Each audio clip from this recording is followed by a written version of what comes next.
অনুরোধ জানাচ্ছি। বিসমিল্লাহির রহমানির রহিম।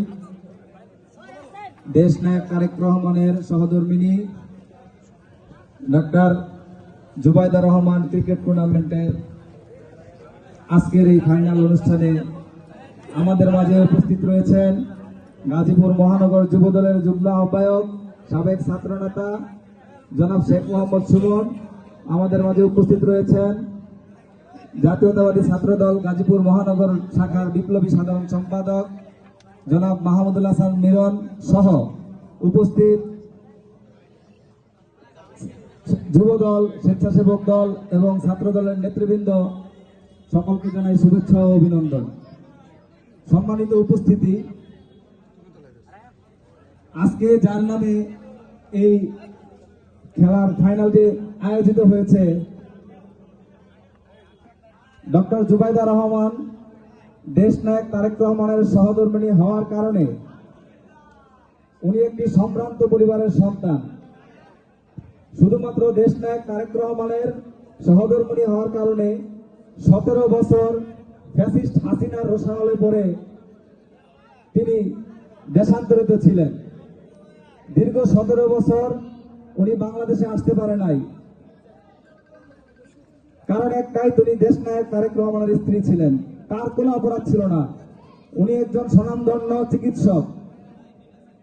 তার দাদা ছিলেন শুধু দেশ নায়ক তারেক রহমানই তার স্বামী, এটা তার পরিচয় না, তার নিজস্ব অনেক বড় পরিচয় আছে।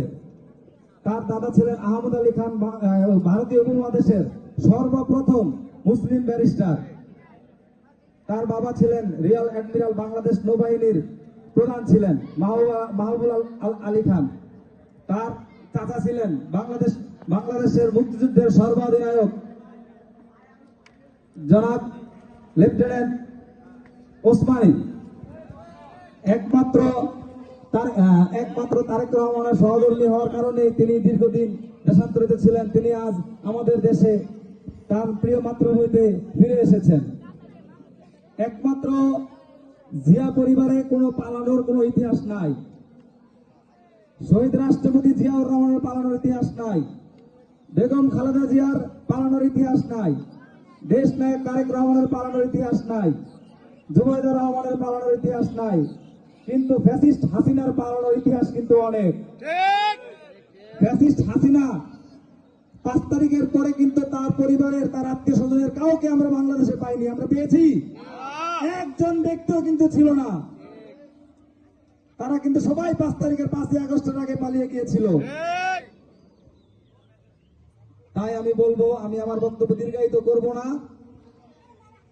আগামীতে দেশ নায়ক তারেক রহমান বাংলাদেশের নেতৃত্ব দিবেন, প্রধানমন্ত্রী হবেন। আমরা এই প্রত্যাশা ব্যক্ত করে আমরা মাদক মুক্ত একটি সমাজ গঠন করব, এই প্রত্যাশা ব্যক্ত করে এই খেলাধুলার মাধ্যমে মাদক মুক্ত সমাজ প্রতিষ্ঠা করব, এই প্রত্যাশা করে আজকের বিজয়ী টিম এবং রানার্স আপ টিম দুটো দলকেই শুভেচ্ছা জানিয়ে এবং আজকে যারা যারা এই খেলার আয়োজনটি করেছেন, শরীফ, অনিক, আসিফ, রিপন, সাইফুল, এদেরকে বিশেষভাবে ধন্যবাদ জানিয়ে আমি আমার বক্তব্য এখানে শেষ করছি। সকলকে ধন্যবাদ। বাংলাদেশ জাতীয়তাবাদী স্বেচ্ছাসেবক দল জিন্দাবাদ। শহীদ জিয়া অমর হোক, দেশ নায়ক বেগম জিয়া দীর্ঘজীবী হোক, দেশ নায়ক তারেক রহমান বীরের বেশে বাংলাদেশে ফিরবে, এই প্রত্যাশা ব্যক্ত করে আমি আমার বক্তব্য এখানে শেষ করছি। সকলকে ধন্যবাদ। ধন্যবাদ আবু বকর।